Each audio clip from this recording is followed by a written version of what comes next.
Hi, everyone. Welcome to the first in a series of short conversations we're hosting on the Biden administration supply chain policies and basically what in-house lawyers and compliance professionals should know about them and what should we be watching out for.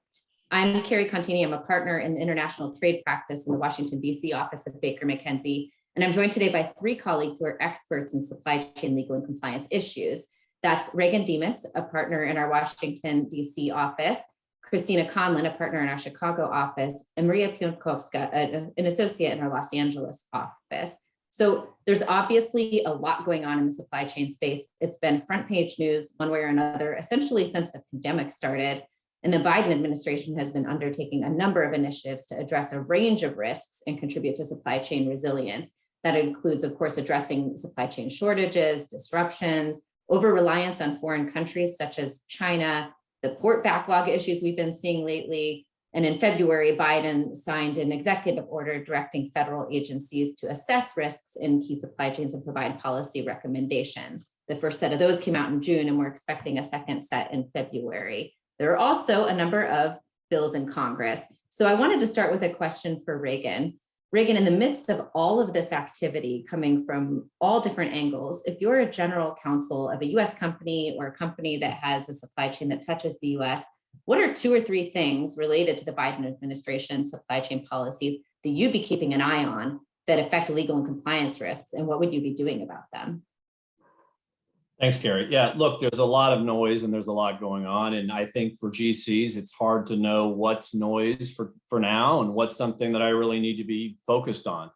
When I look at what's going on, I think you could split it into a few buckets. There's a lot of the executive orders, which are what you might expect from most executive orders. They're often a little bit more political, a little bit more aspirational, and a little bit less, I need to be worried about this today or even tomorrow.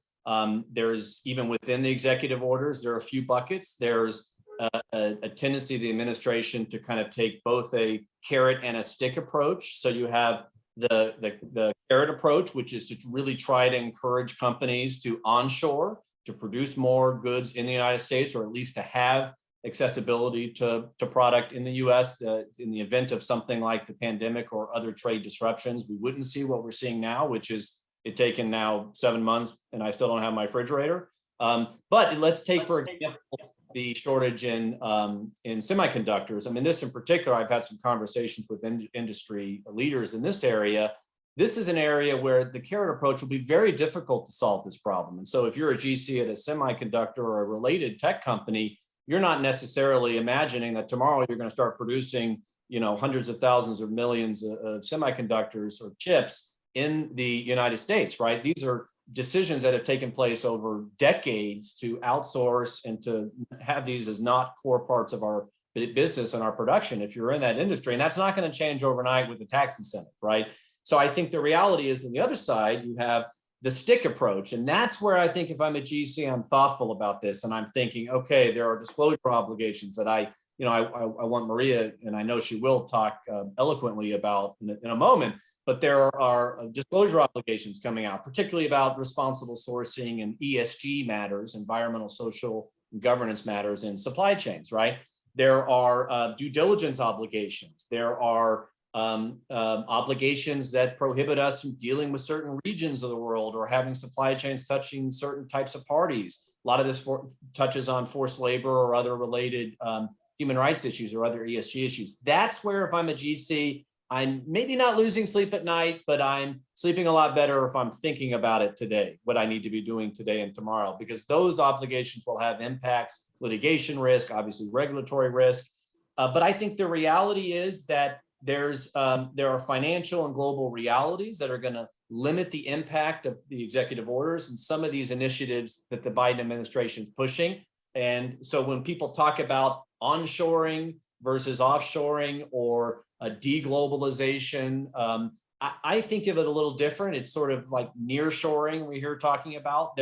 We have clients thinking about, okay, maybe Asia supply chains need to be diversified. Maybe I need to think more about Brazil or some other, so that I can mitigate risk of the disruptions, and re-globalization as opposed to deglobalization. We're not going to see a return to sort of supply chains that are based only in the United States and North America, clearly. And there's really nothing that the administration can do to make that happen. But I think it'll be interesting to see how this plays out. And for GCs, you want to think more about what can I do today to mitigate my legal risk and the sticks that we're seeing come out of the administration.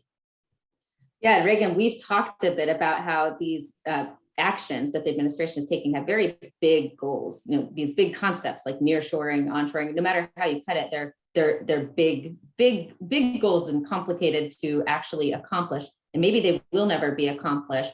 But the reality in front of us is that they're going to, if they haven't already, result in a lot of legal and compliance issues that companies need to be considering. So I wanted to ask Christina. I know, Christina, you have both a compliance background and a commercial background. What are you thinking when you look at these recent developments and what the Biden administration has been focusing on? Thanks, Kerry. In addition to the compliance and commercial aspect, as you know, I spent half my career in-house, and I've been at Baker for a number of years and at other law firms as well. So I bring that perspective when I'm talking about this. And so it's really interesting. And, you know, I think Reagan has raised some really interesting points about the carrot and the stick and, you know, how companies will be thinking about this. And so I'm coming at this from a commercial preparedness perspective. And given all of the uncertainties that companies have faced across sectors in the supply chain area, and then adding this sort of additional contingency or unknown, because we're obviously in a bit of a wait and see period to understand what's going to happen, I think companies should be looking at having a task force or an internal team that is staying on top of these directives and initiatives. I think, you know, a lot of companies have pandemic preparedness teams, and this may be an adjunct to that. So I think you're looking at having your legal contacts, supply chain contacts, you want operations and finance all weighing in on this, because I do think there are some opportunities and probably some challenges that may come with this. So I think you need to be prepared and understanding some of all the points that Reagan talked about: onshoring, nearshoring, understanding your supply chain, understanding the weaknesses, and quite frankly, also understanding and evaluating what opportunities might be there. So there are going to be incentives, and there are going to be you know, these lofty goals of structural changes and creating, I think, environments that help small and mid-sized companies grow. You know, looking, for example, in the agricultural area and food production, there's a lot of commentary out there about structural changes, support for farming, support for smaller and mid-sized companies, all to kind of bring back that goal of food security as tied to national security. So it's a really interesting time. And I do think companies need to have someone who has their finger on the pulse for this to understand where the winds may be going in terms of what opportunities and what challenges they may have facing them.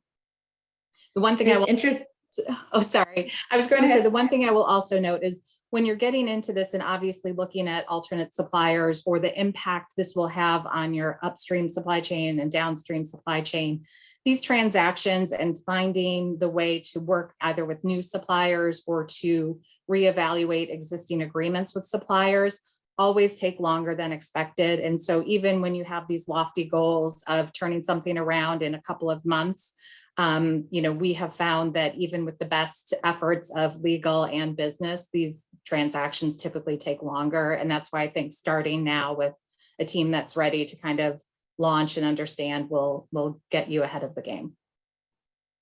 Yeah, those are really interesting points. And it's interesting how even if you're looking at this from, in your comments, from a commercial preparedness perspective, but it's so consistent with what we advise from a compliance perspective, which is that you have to look at these are cross-cutting issues. It's not like you can put them in one compliance bucket or another. They affect different compliance areas and different parts of the supply chain. And you have to look at these things holistically. We always emphasize the importance of having a team, some sort of task force or something along those lines to really make those connections. So I wanted to ask Maria, as Reagan alluded to earlier, Maria has been following very closely some of the ESG related developments and just wondering what you think are some of the priorities that companies should be keeping an eye on. Thanks, Kerry. Yeah, I really wanted to zero in on this idea of supply chain mapping. I think in addition to the benefits that the US government is contemplating for companies who are willing to restructure their supply chains to make them more aligned with the US government's policy goals, there's this idea of supply chain mapping, and it's essentially just understanding what your suppliers are, down to the factory level, to the farm level, where the actual goods are being sourced from. And it's an idea that has been becoming increasingly popular, both with the US regulators and with the regulators abroad. And it's actually a part of several current legal regimes, such as the Trafficking Victims Protection Act, which effectively imposes liability on companies for conduct that occurred down in their supply chain, even if the entity being ultimately responsible didn't participate in that conduct. And that's mostly in the context of forced labor and other human rights violations that occur in supply chains in certain jurisdictions. It's a part of the prospective legal regimes as well. We've seen it being mentioned specifically in the recent Cambodia guidance that was issued jointly by the US Department of State and several other US government departments. So the US government really wants companies to do that. Obviously, for many companies with global supply chains, it's extremely onerous and not really practicable to map out every single supply chain they have down to that level. But I do think that some risk-based approach, perhaps targeting the higher risk jurisdictions and mapping out those supply chains first, could be a very helpful tool, and not just for legal and compliance purposes, also to understand some of the commercial risks of dealing in those jurisdictions. And another aspect where the supply chain mapping idea came up was in the potentially upcoming ESG disclosure regimes that the SEC has alluded to several times. It's very clear that ESG disclosures is the focus of the SEC under the Biden administration. They've publicly committed to doing something in that space. So we do think that there will be a disclosure regime in some shape or form announced by this administration. And they even formed a task force that's specifically focused on ESG disclosures. So there's definitely more to watch in that space. And, many ESG disclosures would obviously be somewhat limited if we don't take into account ESG impacts of suppliers. So I would encourage companies to sort of look into that aspect of things as well. Thanks, Maria. So I wanted to we're trying to keep these conversations really short. We could talk about these things all day. And in fact, we do talk about these things in one way or another all day. But before we close things down, I just wanted to ask if anyone, while you were listening to each other speak, anyone had any additional thoughts or reactions that you wanted to raise now before we close things down until next time.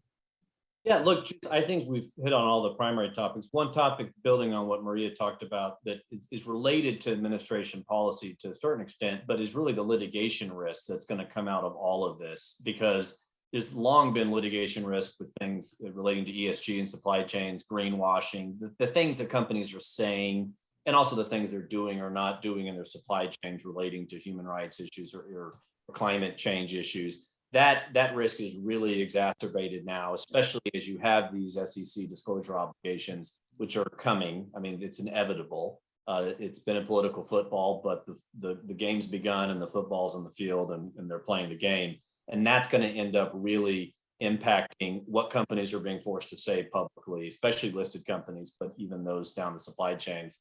And that's really going to up the ante in terms of the potential legal risk for companies under a variety of different statutes and disclosure obligations, both at the state level and the federal level. So I really want to emphasize that, because I think that's another reason why what Christina said about coordinating internally across functions is going to be critical. Companies have to communicate internally. The silos that have been built, where this has been talked about, have to be broken down and connected. So if I'm a GC, I'm also wanting to be at the table as a part of those critical conversations, given this legal risk, and I'm encouraging and building these task forces in communication to ensure that we're all on the same page. That is a really good place to leave this conversation. We will have more of these short conversations in the pipeline. We'll be first focusing on some of the specific sectors and critical supply chains that have been the focus of the Biden administration's efforts so far. So you'll be hearing from us more on semiconductor supply chains, high capacity batteries, critical minerals, and pharma API supply chains. Until then, thanks so much for joining us.